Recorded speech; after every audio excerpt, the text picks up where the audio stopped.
did Sichler Farms start? Well, Sichler Farms has been around a long time. Okay. My husband's family are from Germany originally. Okay. Came over from Germany and settled in Las Lunas Valley. 1869. 1869. Yes. So it's obviously a family business. It's a family business, generational, 4 generations. Oh my gosh! Wow, that's great. Chili.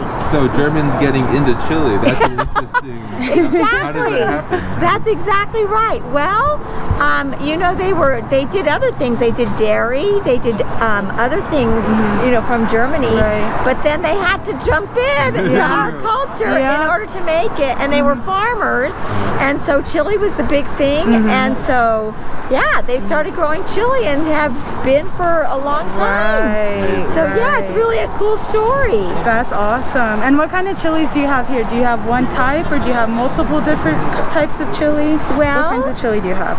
We carry the heritage varieties, and those are the old seed. Okay. There's new seed coming up and being developed all the time. Right. We try to stick with the old favorites. Okay. But we have a mild, which is an Arizona 1904, and that's a little, it's a bigger chili. Can I show it to you? Yeah, of course. So this is the Arizona 1904. Okay. It's a big chili. Oh my gosh. Kind of flat and mild. Very good flavor, but not much heat. Okay. Then we have the Big Jim.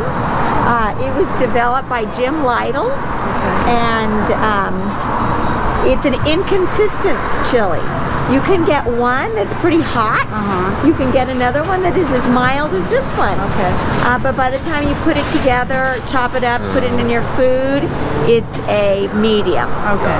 Okay, then we have our hot classic Sandia. Very, very good flavor. Kind of in the middle of the road of all our other chilies as far as heat level. Okay. Then we have a Miss Junie.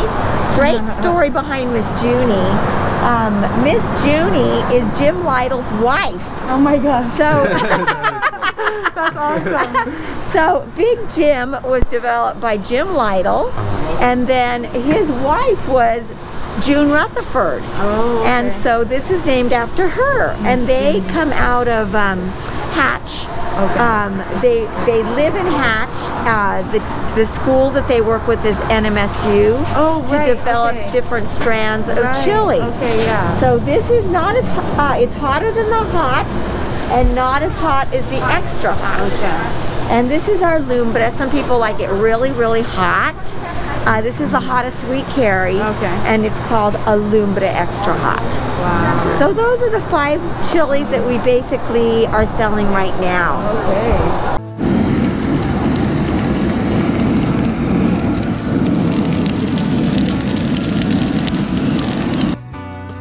When ordering chili, you will most likely choose one of these 2 units of measurement. You can choose a bushel or a sack of chili. A bushel is 35 pounds and would fill roughly 22 quart Ziploc baggies. A sack of chili is between 20 and 22 pounds. That would fill up between 10 and 12 quart Ziploc baggies. I don't know about you, but that's enough chili for about a week for me.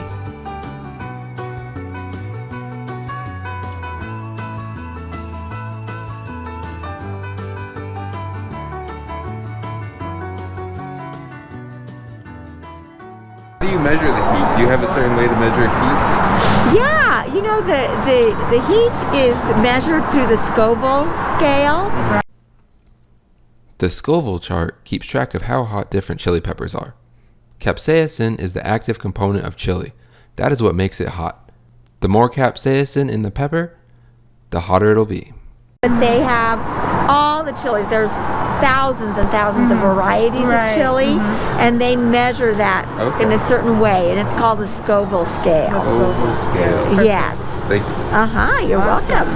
And so this is just a location you guys have here where your chili is actually coming from.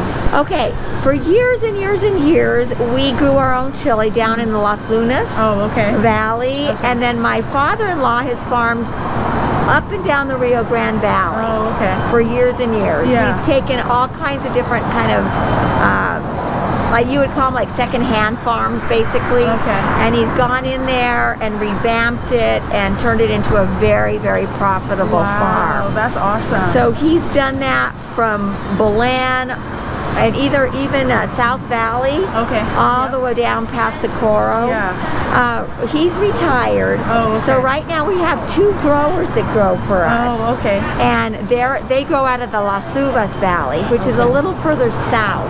Okay. So that's where we're we have to going make quite now. a travel. They do a little bit of traveling. We do a lot of traveling. Now this little stand, Yeah. I have a story. You want me to hear my story? Yes. Okay. When my husband and I got married, he asked me, will you marry me? And you know what? He had a secret that he didn't tell me. He wanted to start a fruit stand. Yeah. And I was like, no, I'm not into fruit stands. Yeah. And so every year he'd ask me again, can we start a fruit stand? And I'd say, no. So finally, he would ask me every year. Yeah. And so finally, I heard this interview from old people, 90 plus years old. And they asked these people what they would do, how they would live life differently if they had a second opportunity. Yeah. And they, every single one of the old people said they would live life differently by taking the risks they never took and living the dream they had in their heart. And I said, oh my goodness, my husband has this dream. Yes. And I said, it's not my dream, but it's his dream. Right. And so I told him about the interview and I said, let's start that fruit stand. Yeah. And we were driving to our grandma's that day. He turned the car around, went to talk to his dad, and we started the fruit stand that year. Oh my gosh. So he found this little spot, and it was a dumpy little spot. Yeah. The Malloys, who own the big car dealership, Yes, the Nissans. this was their first car lot. Oh my gosh. So How funny. yeah, so this little office here was their little car lot. Oh my gosh. And so my husband put the porch on. Yeah. And we said, we didn't have very much money. We had to be very resourceful. Right. So my husband said to them, can we fix up your little building in trade for the rent? Yeah. And they said yes. Oh my gosh. That's an awesome That's story. awesome. So then when the Malloys got ready to sell it, we were already here. Yeah. So they sold it to us. Oh, So we bought perfect. all the way from the street corner Yeah. all the way past that building. So we bought that building, and that was their showroom. Oh. So that's how I personally got into the chili farming business. Oh my gosh, that's awesome. That was an amazing That's story. Thank you so much. Wow, who knew there was so much to learn about Chile? Thank you, Sichler Farms.